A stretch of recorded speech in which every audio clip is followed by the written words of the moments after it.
안녕하세요, 여러분. 부동산 투자할 때 개인 이름으로 해야 할지 아니면 법인을 세워서 해야 할지 이거 한 번쯤은 다들 고민해 보셨을 거예요.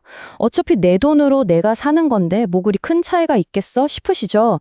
그런데요, 이 명의 선택 하나 때문에 내야 하는 세금이 정말 하늘과 땅 차이로 벌어질 수 있습니다. 오늘 어떤 선택이 내 소중한 자산을 지켜주는 진짜 현명한 선택일지 그 핵심만 쏙쏙 뽑아서 명쾌하게 알려드릴게요. 자, 시작부터 제가 좀 충격적인 질문 하나 던져볼게요. 만약에 똑같은 아파트를 사는데 누구 이름으로 사느냐에 따라서 세금이 무려 10배 넘게 차이가 난다면 이거 믿어지시나요? 이게 무슨 과장 광고가 아니고요. 부동산 세금의 세계에서는 정말 실제로 일어나는 일입니다. 아니 도대체 왜, 그리고 어느 단계에서 이렇게 말도 안 되는 차이가 생기는 걸까요? 지금부터 그 비밀을 하나하나 같이 파헤쳐 보겠습니다. 이 어마어마한 세금 차이의 비밀을 풀기 위해서 우리 부동산 세금의 3단계를 한번 따라가 볼 거예요. 마치 권투 시합처럼 말이죠. 1라운드는 부동산을 살 때 내는 취득세, 2라운드는 가지고 있을 때에 매년 꼬박꼬박 내는 보유세, 그리고 마지막 3라운드는 팔 때 남는 이익에 대해 내는 처분세입니다. 각 라운드마다 개인과 법인, 과연 누가 더 유리한 펀치를 날릴지 지금부터 링 위에서 직접 확인해 보시죠. 자, 1라운드의 공이 울렸습니다. 첫 번째 대결은 바로 부동산을 살 때 내는 취득세입니다. 모든 투자의 첫 단추라고 할 수 있죠. 그런데 바로 이 첫 단추를 꿰는 순간부터 개인과 법인의 운명이 확 갈립니다. 특히 우리 모두가 가장 관심 있어 하는 주택시장에서는요, 그 차이가 정말 상상 이상으로 벌어져요. 여기 이 그래프 한번 보세요. 정말 깜짝 놀랄만 하죠?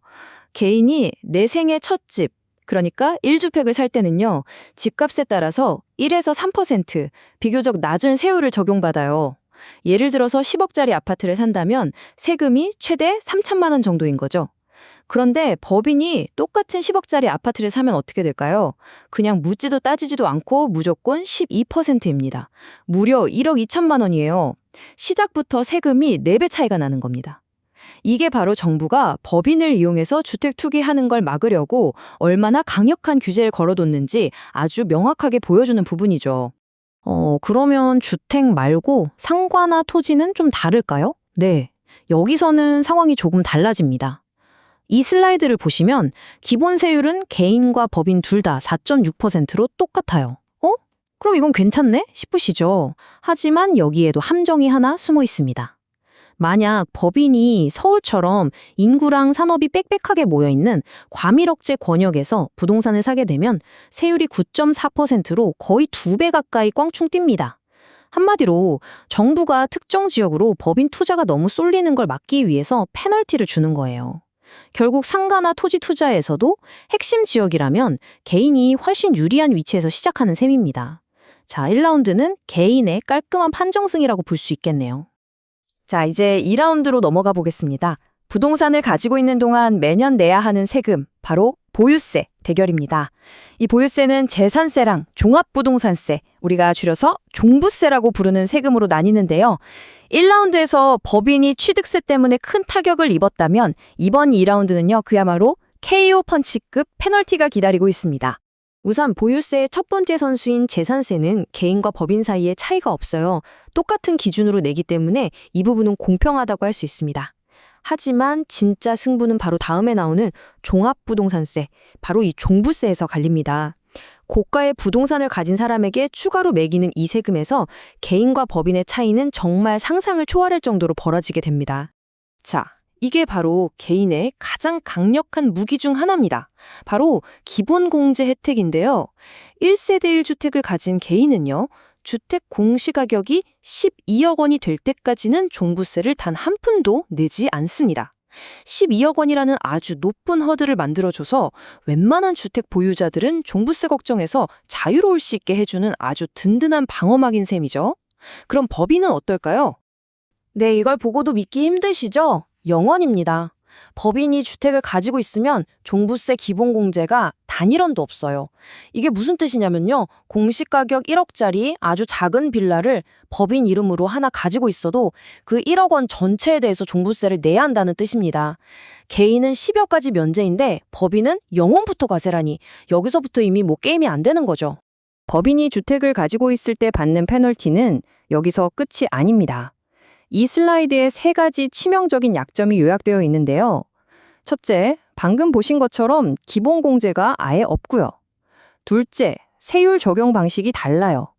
개인은 집값이 비싸질수록 세율이 계단처럼 차근차근 올라가는 누진세율을 적용받는데 법인은 그런 거 없이 그냥 처음부터 제일 높은 단일 최고 세율로 바로 맞아버립니다. 그리고 마지막, 이게 제일 무서운 건데요. 세금 폭탄 방지턱이 없다는 겁니다.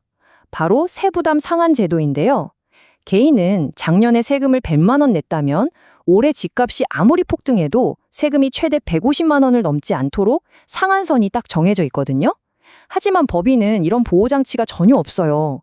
그래서 집값이 올라서 세금이 2배, 3배, 심지어 10배나 되면 그 오른 금액을 그냥 다 내야 하는 겁니다. 정말 무시무시한 규제죠. 2라운드를 거치면서 주택 투자에 있어서는 법인이 완전히 구로기 상태에 몰렸습니다. 이제 마지막 3라운드, 부동산을 팔아서 이익이 났을 때 내는 처분세 대결입니다. 개인은 양도소득세를, 법인은 법인세를 내는데요. 과연 법인이 이 마지막 라운드에서 반격에 성공할 수 있을까요? 개인의 필살기는 바로 이 장기 보유 특별공제입니다.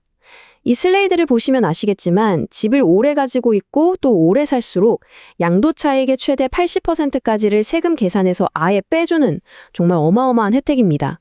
예를 들어서 10억 원을 벌었어도 최대 8억 원은 없었던 셈 쳐주고 나머지 2억 원에 대해서만 세금을 계산하는 거죠. 여기에 1세대 1주택자는 양도차익 12억까지는 아예 세금이 없는 비과세 혜택까지 있으니 이건 뭐 거의 최강의 방패라고 할 수 있죠. 자, 반면에 법인은 어떨까요? 법인은 기본적으로 이익에 대해서 9%에서 24% 수준의 법인세를 냅니다. 개인의 양도세 최고세율이 45%니까 이것만 보면 법인세가 더 낮은 것 같은데요. 네, 맞아요. 하지만 여기에도 주택에 대한 페널티가 숨어 있습니다. 법인이 주택을 팔아서 이익을 내면 기본 법인세에 더해서 그 양도차액의 20%를 추가로 더 내야 합니다. 결국 실제로 내는 세금은 결코 낮지 않게 되는 거죠. 그리고 법인의 가장 근본적인 약점이 바로 여기에 있습니다. 바로 이중과세라는 개념인데요. 아주 쉽게 말해서 세금을 2번 낸다는 뜻이에요. 예를 들어 볼게요. 법인이 10억 원의 이익을 내면 먼저 약 2억 원의 법인세를 냅니다. 그럼 8억 원이 남죠. 이 남은 8억 원을 법인 대표인 내가 개인적으로 쓰기 위해서 배당금으로 가져오잖아요. 그럼 여기서 또 약 15%의 배당 소득세를 내야 합니다. 대략 1억 2천만 원 정도 되죠. 결국 법인세 한 번 내고 배당 소득세 또 내고 법인 통장에서 내 주머니로 돈이 들어오기까지 세금을 2번이나 떼이는 구조인 겁니다. 자, 이렇게 3라운드에 걸친 치열한 대결이 모두 끝났습니다. 부동산을 살 때, 가질 때, 그리고 팔 때 각 단계별로 개인과 법인의 장단점을 샅샅이 살펴봤는데요. 그럼 이제 모든 걸 종합해서 최종 판정을 내릴 시간입니다. 과연 이번 대결의 최종 승자는 누구일까요? 이 최종 비교표가 모든 걸 말해주고 있습니다. 주택의 경우를 보면 취득세부터 종부세, 그리고 양도세 비과세나 장기보유 특별 공제까지 거의 모든 항목에서 개인이 그냥 압도적으로 유리한 걸 한눈에 볼 수 있습니다. 반면에 법인은 비용 처리가 좀 유연하다거나 특정 조건에서 상가 투자할 때 낮은 세율을 받을 수 있다는 장점이 있긴 하지만 주택에 대한 엄청난 페널티와 이중과세라는 아주 큰 단점을 안고 있는 거죠.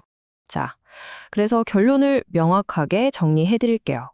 도대체 어떤 경우에 개인 명의가 유리할까요?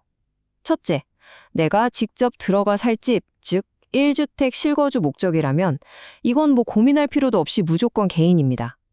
둘째, 10년, 20년 길게 보고 투자하는 장기 투자 역시 개인의 장기 보유 특별 공제 혜택이 압도적이라서 개인이 유리하고요. 그리고 마지막으로 솔직히 말해서 현재 세법 아래에서는 사실상 모든 종류의 주택 투자는 개인 명의가 정답에 가깝다고 할 수 있습니다. 그렇다면 법인은 도대체 언제 쓰는 걸까요? 법인이 오히려 빛을 발하는 몇몇 틈새 시장이 있긴 합니다. 첫째, 주택이 아닌 상가나 꼬마 빌딩 같은 상업용 부동산에 투자할 때입니다. 여기에는 주택처럼 징벌적인 규제가 없거든요.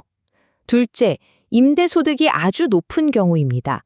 개인은 소득이 높을수록 최고 45%의 소득세를 내지만 법인세는 최고 24%로 상대적으로 낮으니까요. 월세 수입이 연간 수억 원에 달한다면 법인이 유리할 수도 있는 거죠. 셋째, 1년 미만으로 짧게 사고 파는 단타, 즉 단기 매매 전문가의 경우입니다. 개인은 1년 안에 팔면 70%라는 엄청난 양도세를 내지만 법인은 추가 과세가 있어도 그 정도는 아니거든요. 물론 이 모든 경우에도 마지막에 수익을 내 중원위로 가져올 때 이중과세라는 함정이 기다리고 있다는 점은 절대로 잊으면 안 됩니다. 오늘 긴 이야기의 핵심을 딱 한 문장으로 요약해달라고 한다면 바로 이겁니다. 주택은 무조건 개인이 유리하고 상가는 상황에 따라서 법인이 유리할 수도 있다. 하지만 법인을 선택할 때는 수익을 개인에게 가져올 때 발생하는 이중과세라는 함정을 절대로 잊어서는 안 된다. 이 문장 하나만 기억하셔도 오늘 내용의 90%는 다 가져가시는 겁니다. 마지막으로 우리는 미래를 생각해야 합니다. 세법은 살아있는 생물처럼 계속해서 변하거든요. 당장 2026년부터는 법인세율이 조금 오르고 다주택자 양도세 중과 유예가 끝날 수도 있습니다. 이런 변화의 바람 속에서 여러분의 부동산 투자 전략은 어떻게 달라져야 할까요? 오늘 제가 정리해드린 내용이 그 전략을 세우시는데 튼튼한 기초가 되기를 바랍니다. 물론 최종적인 투자 결정 전에는 반드시 세무 전문가와 직접 상담하시는 것 절대로 잊지 마시고요.